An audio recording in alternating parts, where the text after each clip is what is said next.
Salut tout le monde.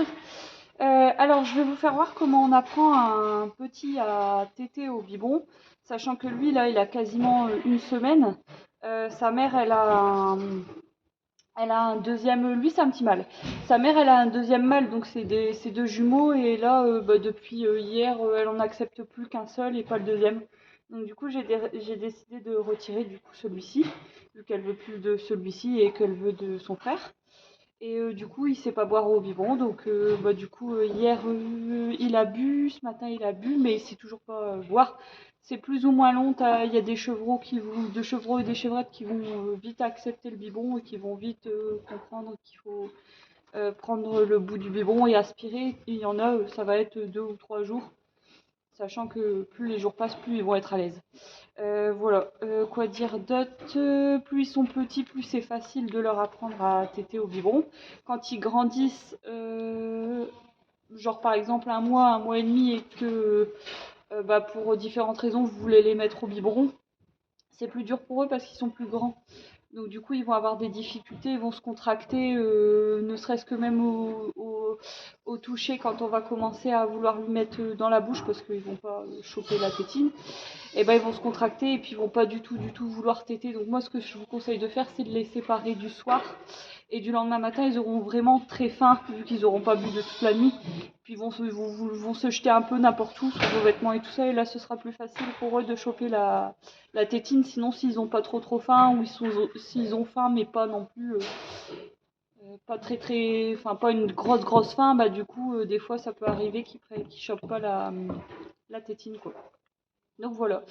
Donc du coup, moi, ça m'est déjà arrivé sur des jeunes d'arriver le matin et ils avaient faim, mais pas, ils crevaient pas la dalle, quoi. Donc du coup, il y avait beau leur mettre la tétine, ils voulaient pas du tout prendre la tétine. Donc du coup, je décale d'1 heure ou 2 heures et puis 1 heure ou 2 heures après, là, ils ont super faim et en général, ils chopent bien la tétine, quoi.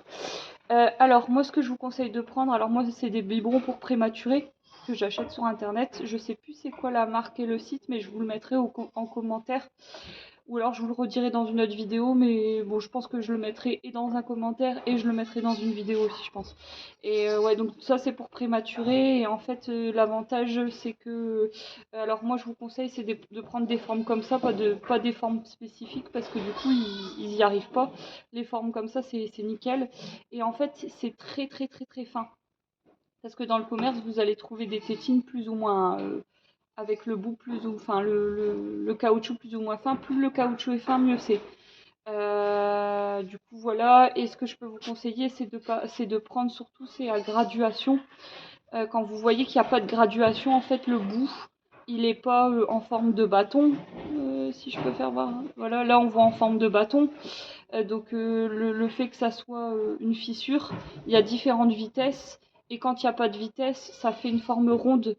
Et du coup, au niveau de la succion, de l'aspiration, ça doit pas faire pareil. Et moi, je sais que quand je prends pas des biberons, enfin des tétines non graduées, ils s'énervent beaucoup plus vite. Donc, ils ont tendance à vouloir arracher et ils ont du mal à aspirer. Alors que quand on prend à vitesse, je pense que ça doit leur convenir un peu mieux parce qu'ils arrivent un peu mieux ils s'énervent moins vite dessus en fait.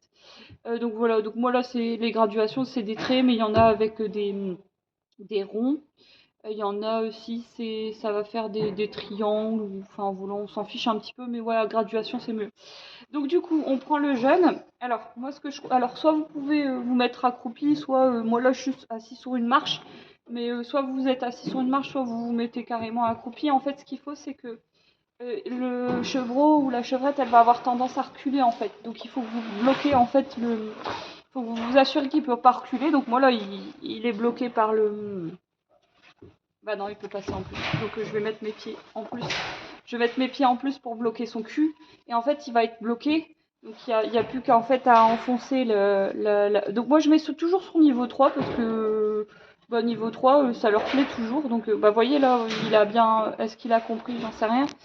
Mais là, il a bien le truc de vouloir le mettre. Donc là, je vais voir s'il a compris ou pas.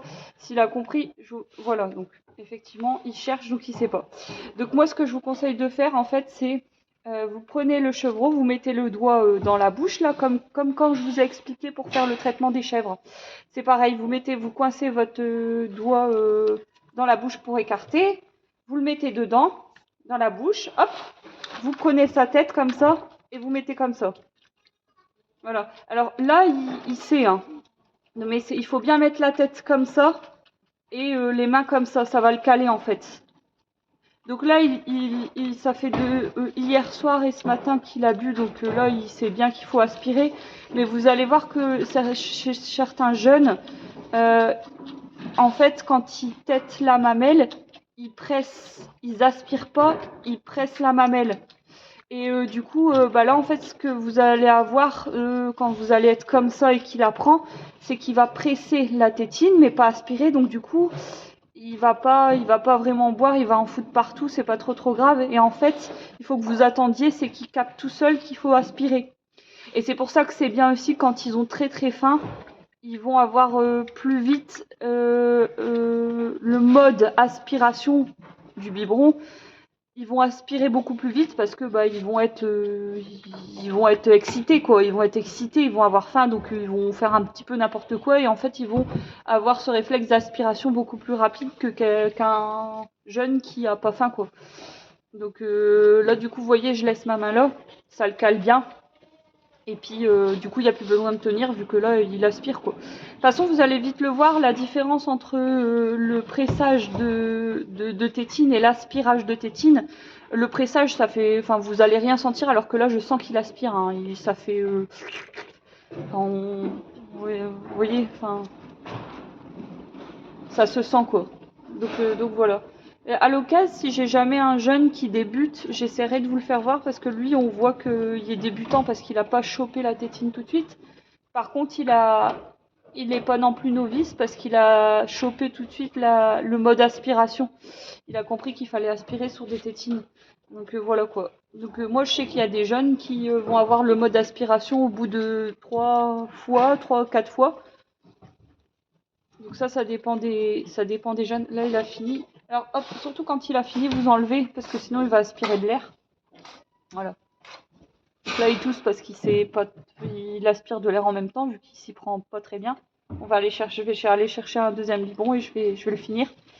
Et du coup, voilà quoi. Donc il faut vraiment être patient, y aller tout doucement.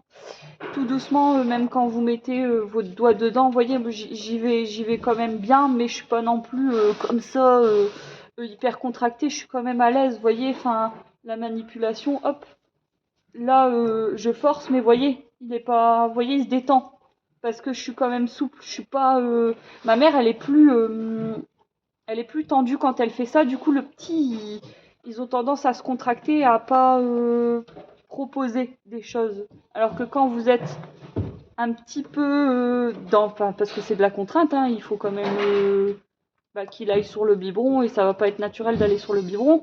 Mais une fois qu'il commence à aller sur le biberon, là il faut être assez souple quand même, faut savoir se détendre. Et du coup, bien souvent vous allez avoir la tête qui est sur la tétine et en fait le petit il fait rien, il attend. Et souvent il faut attendre. Qui veuille bien commencer à tâter la tétine, donc il va presser la tétine. Et puis des fois même il va la relâcher. Moi ça me dérange pas qu'il relâche. Des fois vous voyez, il faut laisser du mou aussi. Si vous voyez qu'il a quand même tenté et qu'il a pas trop réussi et qu'il veut relâcher, il faut relâcher quand même, qu'il reprenne un peu ses esprits et après recommencer. Et du coup, ils vont se sentir moins contraints, ils vont un peu plus se détendre et c'est là qu'ils vont commencer à un peu plus tâter la tétine que la première fois, par exemple, moins attendre et plus tâter la tétine. Et puis d'un seul coup, ils vont aspirer et puis ils vont se dire ah, le lait arrive. Et puis là, ils vont aspirer. Puis là, c'est que du coup, vous avez réussi une première partie, quoi. Donc voilà. Voilà un peu comment ça se passe. Mais je vous ferai voir, je pense que j'aurai à l'avenir des jeunes qui vont devoir apprendre. Je vous ferai voir vraiment la première fois, là c'est parce que c'était hier au soir que j'ai dû l'enlever.